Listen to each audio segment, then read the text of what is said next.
La lluvia caía en Santiago como lágrimas sobre la ciudad, mientras Mariana, envuelta en un viejo abrigo, hojeaba las páginas amarillentas del diario de su abuela. Palabras garabateadas en una elegante caligrafía, fechadas en 1973, hablaban de un amor prohibido, de canciones de protesta y de un hombre llamado Javier, cuyo nombre resonaba en los susurros perdidos de Isabel, presa del cruel laberinto del Alzheimer. Un billete escondido entre las páginas, casi invisible, solo traía una dirección y la fecha: 11 de septiembre. Ese día lo cambió todo. Y Mariana sabía, en el fondo de su corazón, que estaba a punto de descubrir un secreto terrible, enterrado durante décadas bajo el peso de promesas rotas. La lluvia de Santiago, fría e implacable, golpeaba contra los vidrios de la librería Neruda, un reflejo de la tormenta que agitaba el alma de Mariana. El olor a libros viejos y húmedos se mezclaba con el aroma dulzón del té que tomaba, intentando calmar los nervios destrozados. El diario de su abuela, Isabel, yacía abierto sobre la mesa de madera oscura, su portada descolorida como una fotografía antigua. Las palabras escritas por una Isabel joven, llena de vida y sueños, contrastaban duramente con la realidad frágil de la mujer que cuidaba, presa de los fantasmas del pasado. La elegante letra se desvanecía en páginas llenas de pasión y miedo, relatando un romance secreto, un amor prohibido que floreció en las agitadas calles de Santiago, en el apogeo del gobierno de Allende. Imágenes vívidas surgían a través de la tinta descolorida. Javier, un joven músico con ojos brillantes y una guitarra siempre al hombro, sonriendo a una Isabel radiante, en medio de multitudes y mítines políticos. Las palabras resonaban canciones de Víctor Jara y otras canciones de protesta, y Mariana podía sentir la vibración, la energía casi palpable de aquella época, como si el pasado pulsara dentro de aquellas páginas. Mariana leía sobre encuentros clandestinos en cafés literarios, encuentros en medio del miedo y la esperanza. Las canciones se mezclaban con el creciente temor, con la opresión que amenazaba el sueño de un Chile más justo. La joven Isabel, retratada en el diario, era casi un personaje de ficción, tan diferente de la mujer casi silenciosa que ahora habitaba su mundo. La Isabel del diario era una guerrera, enfrentando la realidad política y social que la rodeaba con valentía y pasión. Pero entonces la narrativa cambió. La alegría se transformó en pavor. El golpe militar de 1973, la violencia, el miedo, el silencio impuesto. La escritura de Isabel se volvió frenética, irregular, reflejo de las incertidumbres y el desesperación que flotaban en la ciudad. Javier, el hombre que llenaba las páginas con tanto amor y alegría, desapareció de las palabras, sustituido por un vacío angustiante. Solo quedaba el miedo, la incertidumbre, la angustia por su ausencia. Mariana sintió un nudo en la garganta.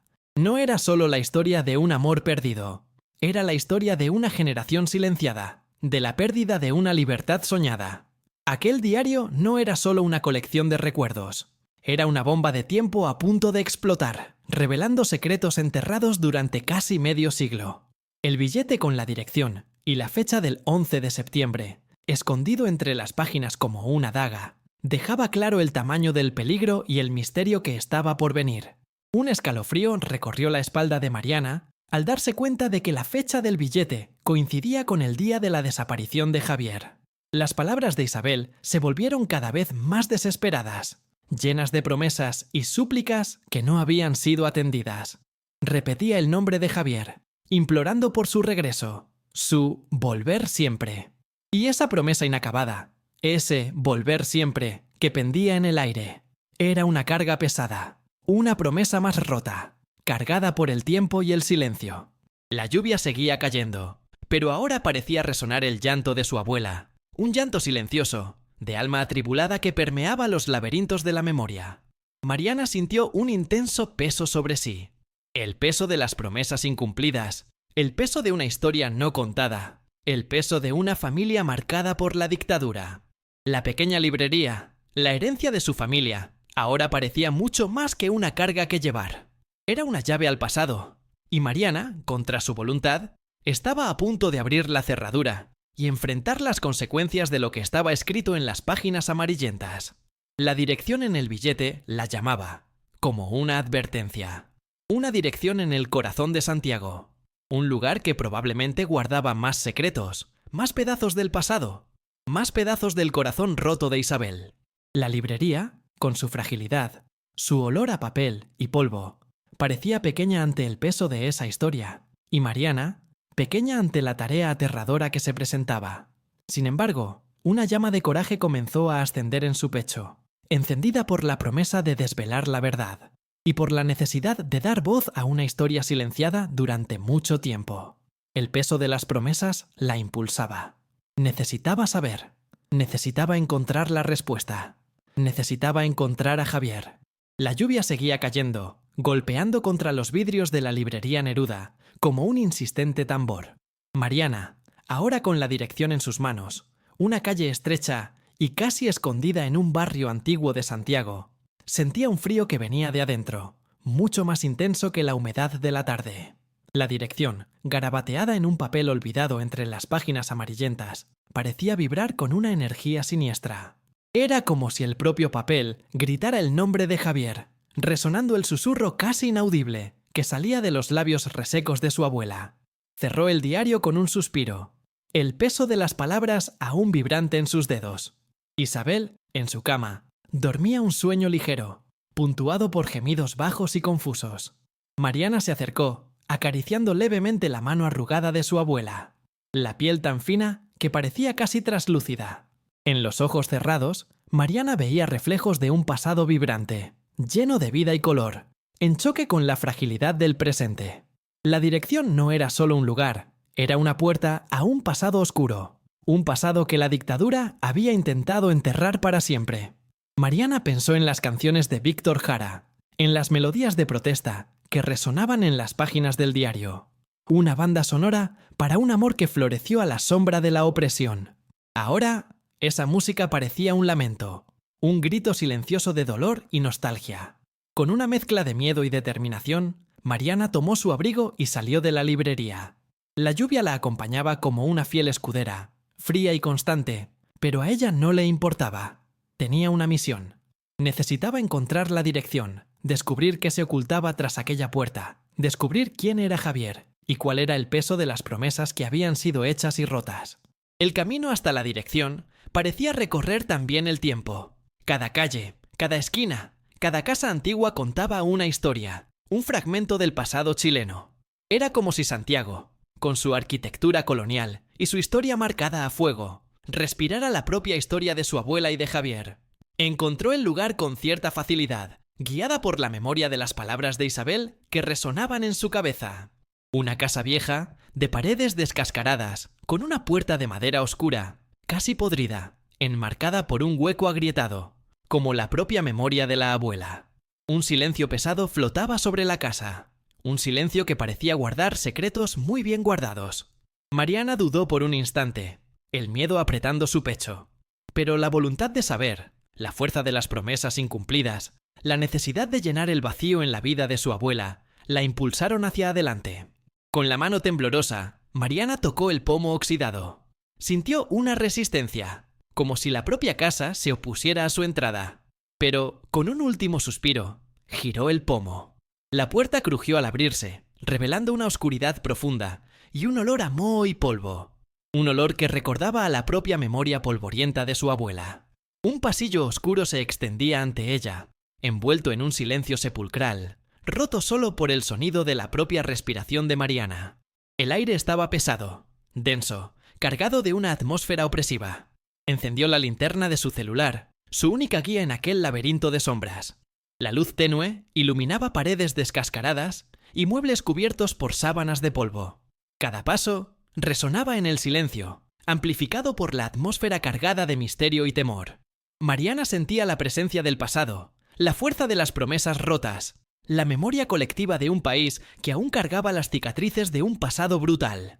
Pero también sentía una fuerza interna, la fuerza de la determinación, la fuerza de quien se dispone a enfrentar los fantasmas del pasado para construir un futuro mejor. El camino estaba lejos de ser fácil, pero Mariana estaba dispuesta a seguirlo hasta el final, hasta descubrir lo que estaba oculto en las sombras de aquella casa antigua, hasta encontrar la verdad sobre el destino de Javier y sobre el peso de las promesas que el tiempo, cruelmente, había dejado sin respuesta. En aquel pasillo oscuro, Mariana no caminaba solo por las habitaciones de aquella casa. Caminaba por los pasillos de la historia, un pasillo que la llevaría de vuelta a los recuerdos de su abuela, y que pronto revelaría lo que le sucedió a Javier. A cada paso, el suspenso crecía. A cada sombra, un nuevo misterio. El peso de las promesas era ahora su propio peso, y ella lo cargaba con la fuerza de una guerrera, con el alma de una nieta que buscaba desvelar las verdades que un pasado sangriento intentó enterrar. La lluvia incesante de Santiago martilleaba contra los vidrios de la antigua casa, mientras Mariana avanzaba por el pasillo oscuro, la linterna del celular pintando círculos temblorosos en las paredes enmohecidas. El aire estaba pesado, impregnado con el olor a polvo, y un olor metálico que le provocó un escalofrío. Era el olor al miedo, a la sangre, a la historia enterrada. El silencio era tan denso que Mariana podía sentir el peso de la historia flotando sobre ella, la presión de los años de secreto y silencio. Siguió por la casa, cada habitación un capítulo oscuro de un libro inacabado. Muebles cubiertos por sábanas andrajosas, papeles amarillentos esparcidos por el suelo, fotografías descoloridas enmarcadas por telarañas. Todo parecía susurrar historias de un pasado perdido y doloroso. Las paredes, las grietas, las sombras danzantes en la tenue luz de la linterna. Todo parecía moverse, conspirando contra su búsqueda. En una de las habitaciones, una pila de libros viejos y cuadernos desorganizados llamaba su atención. Mariana se acercó cautelosamente, apartando las hojas polvorientas, con cuidado reverente, como si estuviera desenterrando un tesoro. Entre las páginas amarillentas de un viejo cuaderno de música, encontró un sobre pardo, atado con un hilo descolorido.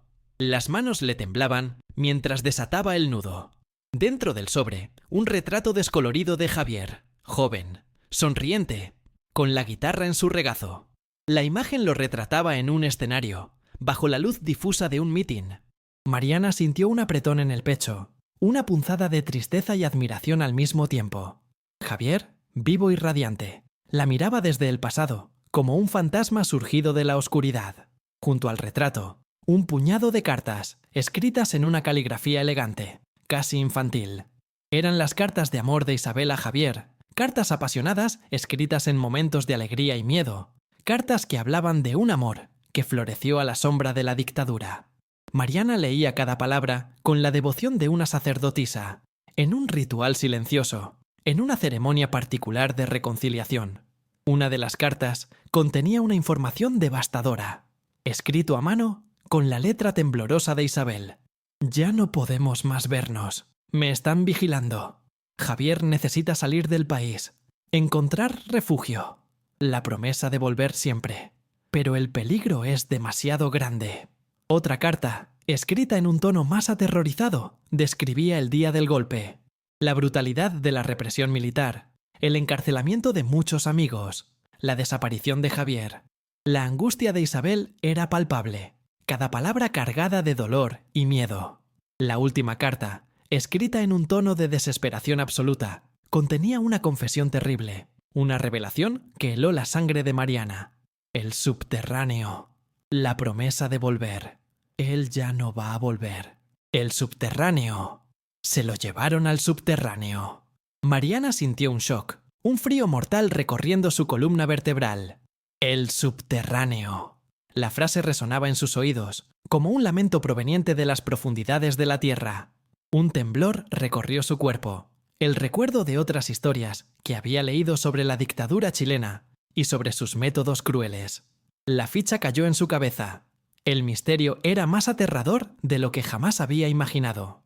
Recordó las conversaciones vagas de su abuela, los susurros perdidos, los murmullos confusos sobre un subterráneo, sobre una promesa incumplida. La promesa de Javier de volver siempre. Una promesa irónica, considerando las circunstancias en que había sido hecha. La última carta contenía un mapa rudimentario, dibujado a mano, con una indicación de un lugar específico en aquella ciudad. No era solo un mapa, era un atajo a la verdad. El subterráneo no era un lugar literal, era un código. Un código para un lugar donde los desaparecidos eran escondidos. Mariana, ahora con una visión plena de lo que estaba sucediendo, sintió un torbellino de emociones: miedo, rabia, determinación y una infinita tristeza. Ahora comprendía el peso de las promesas. No era solo el peso de una promesa romántica incumplida. Era el peso de una promesa de libertad, de justicia, de un Chile mejor. Una promesa hecha y rota por la violencia brutal del régimen dictatorial. La promesa de Javier de volver siempre, que resonaba en el alma torturada de Isabel, se convertía ahora en un grito de dolor. Un grito que atravesaba décadas. Un grito que ahora Mariana estaba decidida a responder. Con el mapa en la mano, con el peso de las promesas pesando sobre sus hombros, Mariana salió de la casa, la lluvia aún cayendo con la misma furia. Ya no estaba buscando solo a un novio perdido, estaba buscando la verdad, buscando justicia por aquellos que habían sido robados por la historia. La lluvia era casi un eco de las lágrimas que ella sabía que iba a derramar.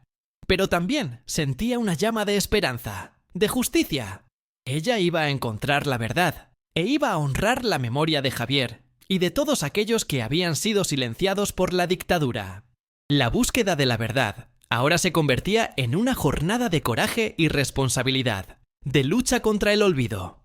La promesa de Javier de volver necesitaba ser rescatada, no por el regreso físico, sino por la verdad de su historia, por la memoria, para que sus sueños y sus ideales nunca fueran olvidados. La lluvia, fría e implacable, le corría por la cara a Mariana mientras estudiaba el mapa garabateado. Era un dibujo tosco, casi infantil, pero cargaba el peso de décadas de silencio y sufrimiento. Un lugar específico en el centro histórico de Santiago, un lugar que el mapa indicaba como el subterráneo. Pero no era un subterráneo literal, era un código, una referencia a un lugar donde las víctimas de la dictadura eran escondidas, un lugar de horrores que la historia intentó enterrar. La última carta de Isabel, escrita con una caligrafía temblorosa y desesperada, resonaba en su mente. El subterráneo. Se lo llevaron al subterráneo. Mariana sintió la respiración atrapada en su garganta. La revelación era aterradora, la verdad mucho más sombría que cualquier pesadilla. Javier no había simplemente desaparecido, había sido víctima de la brutal represión militar, uno de los muchos que fueron secuestrados, torturados y ejecutados sumariamente. La promesa de volver siempre se había transformado en una cruel ironía. Un escalofrío la recorrió al imaginar lo que esperaba encontrar en el lugar indicado en el mapa. El miedo luchaba contra la determinación, la voluntad de desvelar la verdad, de dar voz a los silenciados, de liberar el alma torturada de su abuela. Necesitaba saber la verdad, aunque la verdad fuera inconmensurablemente dolorosa. Con el mapa firmemente en sus manos, Mariana se dirigió al lugar indicado, su corazón latiendo fuerte en su pecho como un tambor frenético. La lluvia caía cada vez más intensa, como si la propia naturaleza llorara por las víctimas de la dictadura. Atravesaba calles oscuras y silenciosas, la ciudad antigua pareciendo observar su jornada con una melancolía secular. El frío intenso, sin embargo, era nada comparado con el temblor que sentía en el alma. Llegó al lugar indicado en el mapa, una plaza oscura y casi desierta, dominada por una imponente construcción colonial. En la esquina de la plaza, casi escondida tras una muralla de árboles frondosos, se encontraba una pequeña entrada. Una puerta de madera oscura, casi invisible, con una pequeña inscripción en letras descoloridas. Museo de Arte Sacro. Mariana observó por unos instantes, el corazón latiéndole como un martillo. No era un museo, era una fachada, una cobertura para un secreto terrible. El mapa no era una guía a un lugar, era una llave a un enigma. La inscripción Museo de Arte Sacro era una máscara, un disfraz cuidadosamente construido para ocultar el horrible secreto que se encontraba tras aquella puerta. La lluvia no cesaba, intensificando el clima de misterio y suspense. Mariana se acercó a la puerta, las manos temblorosas. La respiración estaba atrapada en su garganta. Tocó la madera fría y húmeda, sintiendo la textura áspera de la puerta antigua. Y entonces, con un último suspiro, Mariana empujó la puerta, lista para enfrentar el pasado, lista para enfrentar la verdad, aunque esa verdad fuera capaz de destrozar su mundo. La puerta se abrió con un crujido que resonó en el silencio de la noche. Pero no era un silencio común, era un silencio opresivo, cargado de una energía siniestra, un silencio que resonaba el grito silencioso de las víctimas del pasado. Mariana entró, y la cámara se enfocó en el fondo de la habitación, en la oscuridad absoluta, dejando solo al espectador en la oscuridad, en suspenso y aprensión, esperando lo que le espera al otro lado de la puerta. La pantalla se pone negra. Fin del episodio.